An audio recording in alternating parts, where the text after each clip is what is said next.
Like with every time fuel prices shoot up, so does the political temperature.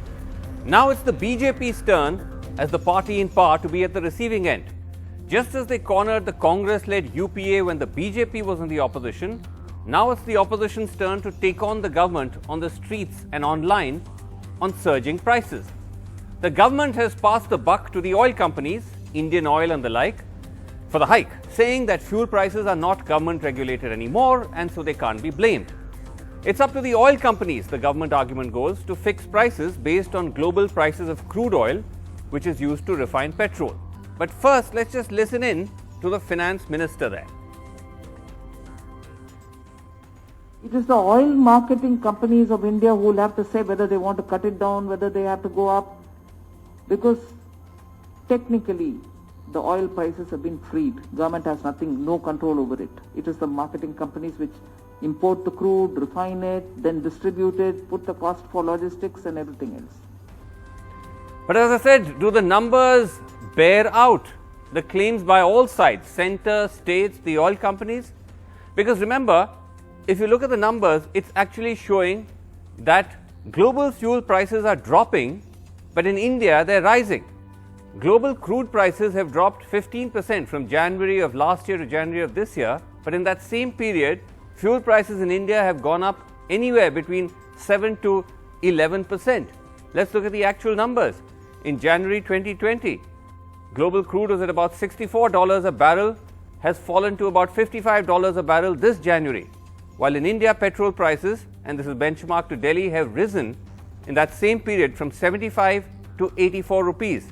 In Mumbai, from 81 to 90 rupees. In Chennai, from 78 to 86 rupees. These are just an example from some big cities. Even if you look at the annual average price comparison, not just month versus month, but year versus year, crude fell from about $60 a barrel in 2019-20 to $43 a barrel in 2020-21.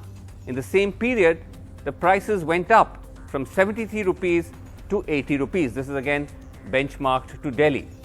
And this, by the way, is part of a wider trend over the last 2 years. That's the chart that's up on the screen right now, that if you see the arrow, or rather the line which is marking petrol prices, has gone steadily upwards, or rather has remained largely high, even though crude prices have fallen and they've risen up again, but they seem to be still higher than the crude prices.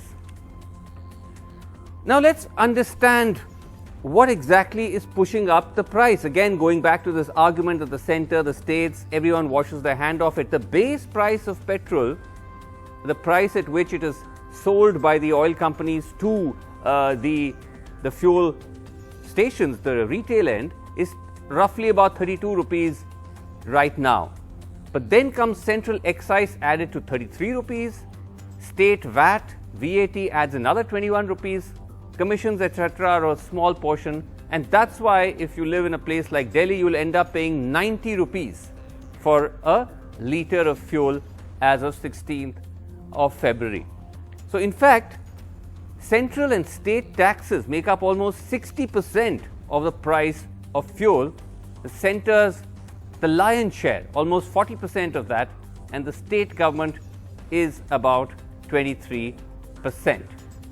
Not only that, the centre has been steadily increasing its tax or its excise on fuel.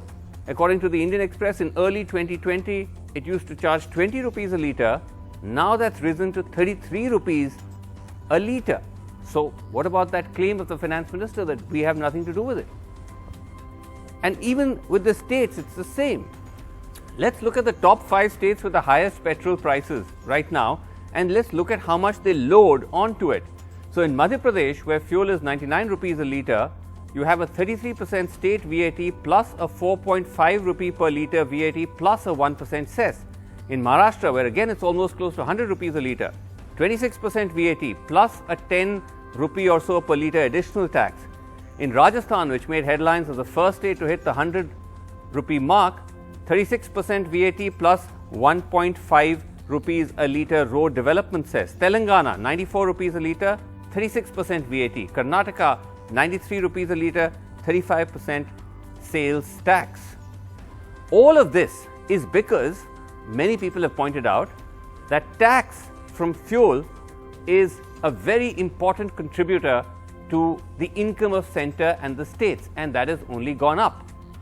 2015-16, 5 years ago, the center was earning about 2 lakh crores from fuel taxes. 2019-20, that's gone up to almost 3 lakh crores, 2.9 lakh crores, just about. States too, look at that, same time period, from 1.6 lakh crores 5 years ago, it's now almost doubled to 2.2 lakh crores. In a way, despite her earlier attempts to deflect, the finance minister seems to acknowledge this. She also went on to say that, look, yes, it's true that we do earn from excise from fuel taxes, but what's the guarantee that if we start to lower it, the states won't as well, that they also need to lower it so that they don't otherwise become the beneficiary of this huge tax windfall. Let's listen. Both the center and the states will have to talk. It's no good if just, moral high ground is gained by the center by saying, right, I bring down the excise to zero, I'm not taking anything from you, go about buying your petrol and diesel. I can do that if I have a certain guarantee that my revenue foregone will not be an opportunity for somebody else or anybody else to get into the space and say, I will gain that. So the finance minister is saying, my revenue foregone, the revenue I will lose if I actually start to lower taxes on petrol and diesel, unless the states don't follow, they'll become the beneficiary of that it shouldn't go to them. So it's kind of like almost a chicken and an egg situation. Who's going to go first?